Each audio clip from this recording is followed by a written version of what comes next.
বশীকরণ জগৎ চ্যানেলের পক্ষ থেকে আপনাদের সবাইকে স্বাগত জানাই। আজকে আপনাদের প্রেমিকের অন্তরে প্রেমের আগুন জ্বালাইবার আমল দেব।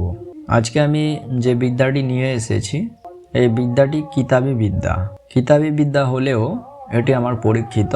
এটি আমি কয়েকজনকে দিয়েছিলাম, খুব ভালো কাজ হয়েছে। সেই কারণেই আমি এই বিদ্যাটি আপনাদের জন্য নিয়ে এসেছি। ভিডিওর স্ক্রিনে আমি এই নকশাটি দিচ্ছি নিয়ম সহ, আপনারা দেখবেন। দেখুন, নকশাতে লেখা আছে প্রেমিকের অন্তরে প্রেমের আগুন জ্বালাইবার আমল।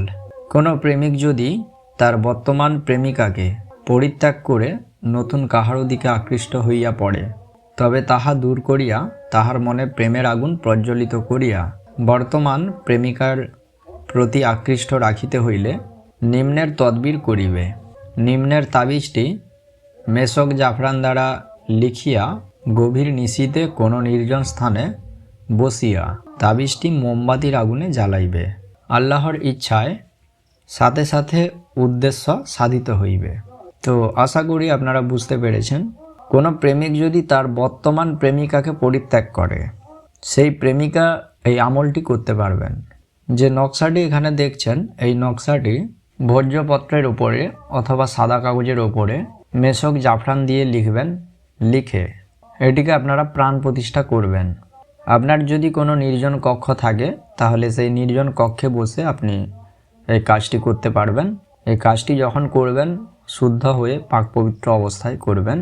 এই নকশাটি ভোজ্যপত্রের ওপরে অথবা সাদা কাগজের ওপরে মেশক জাফরান দিয়ে লিখবেন। একটি ডালিম গাছের ডাল নেবেন, ডালটিকে সুচালু করে পেনের মতো করে নেবেন, দিয়ে ওই ডাল দিয়ে মেশক জাফরান কালি দিয়ে আপনারা এই যন্ত্রটি অঙ্কন করবেন। এই নকশা বা যন্ত্র অঙ্কন করার পরে নকশার বাম দিকে নিচে আপনার প্রেমিকের নাম লিখবেন। তারপরে নকশার ডান দিকে আপনার নিজের নাম লিখবেন এবং আপনার প্রেমিকের নামের নিচে তার পিতার নাম লিখবেন এবং আপনার নামের নিচে আপনার মায়ের নাম লিখবেন। নামগুলো লেখার পরে এই যন্ত্রটির প্রাণ প্রতিষ্ঠা করবেন।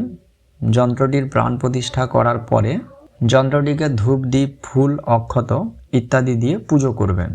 পুজো করার পরে যন্ত্রটিকে মোমবাতির আগুন জ্বালিয়ে সেই মোমবাতির আগুনে যন্ত্রটি জ্বালিয়ে দেবেন। জ্বালিয়ে দেওয়ার পরে যে ছাইগুলো থাকবে, সেই ছাইগুলো আপনারা কোনো পুকুরের জলে ফেলে দেবেন। এই কাজটি করলে আপনার প্রেমিক যে আপনাকে পরিত্যাগ করেছিল, তার সাথে আবারও আপনার সম্পর্ক স্থাপন হবে। সবাই ভালো থাকবেন।